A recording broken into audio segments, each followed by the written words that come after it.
Hello and welcome to Conversation Corner. My name is Kunal. Today we'll talk about the generation gap and why I believe this gap exists. Look around society and you'll see something very interesting. That if we were to talk about divisions among humans, normally we talk about the rich versus the poor, white versus black, and what else? People of different nationalities against one another, different ways of dividing us. But we've never thought about how divided we are as a society itself. Now, even if you had a country where they had very high taxes and everyone would ultimately end up with the same amount of money, more or less a couple of percentage points. Something that we're not taking into account, which causes a generational gap, is the division of people by ages.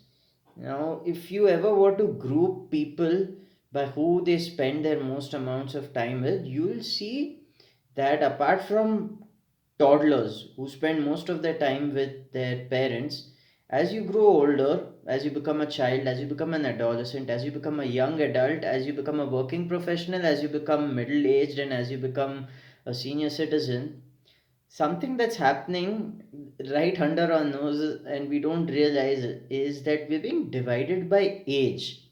So, what happens when you go to school? When you go to school, when you're in the first grade, most people there are of your same age, give or take 1 or 2 years.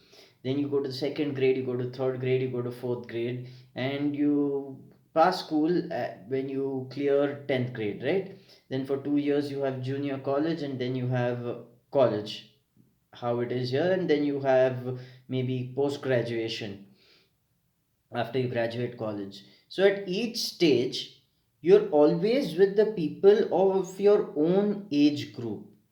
So the people you can most relate to in life will be the people of your own age group because they are the people who you spend time with and they are the people in your immediate environment. There are not too many opportunities for a 13-year-old to interact with a 60-year-old or a 40-year-old or even for that matter a 30-year-old and vice versa. So let's say you graduate, you've got your degree, and finally you got a job. You enter the workforce. How many young kids do you see in the workforce?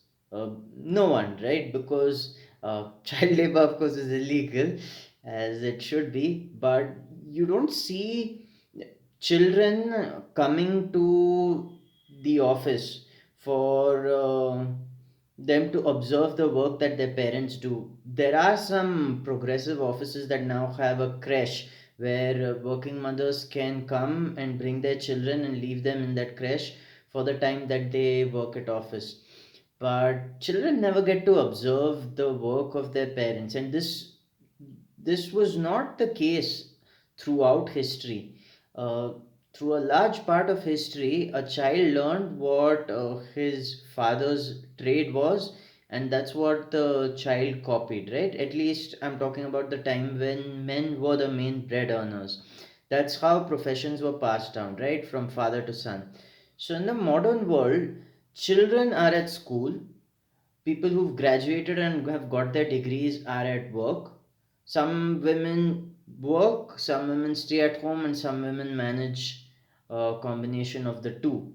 But even amongst women who voluntarily stay at home and raise their kids, they form a community with other women who stay at home and take care of their kids.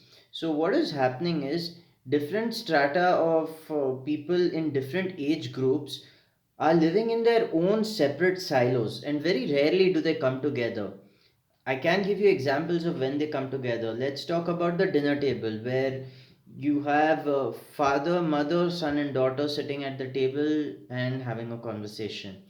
That is one way to relate to one another when you are under one roof. But when you are away from the house, in very few instances would you actually be in touch with your kids or your parents. One exception that does come to mind is if the whole family ran a family business, then yes, the experiences they would have on a weekly basis would often be shared experiences. Let's take the example of a housewife and a working husband.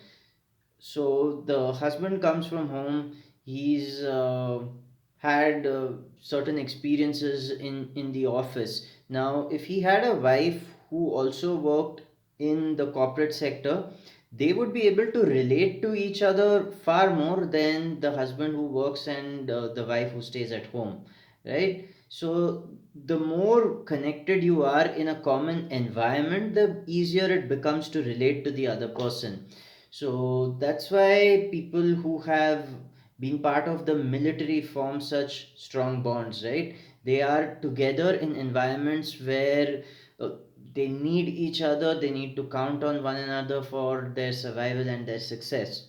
Compared to the corporate environment where everyone is pretty much replaceable and there is a churn every year, there's a bit of a difference. But what I'm trying to highlight over here is that the cause of the difference in generations is not necessarily because of the difference in age groups, it's because of the lack of environments where all these age groups interact together. In very few instances do you see people of all age groups interacting together. Let's think of some examples. We can think of maybe a church congregation, we could think of a sports stadium, we could think of shopping in a shopping mall. Ideas do come to mind, but when it comes to a work environment or a learning environment, very rarely do you see people of all age groups in one place, right? Especially in an educational setting, very rarely will you see the 10-year-old, the 20-year-old, 30, 40, 50, 60, and 70-year-old in the same classroom. That is very rare.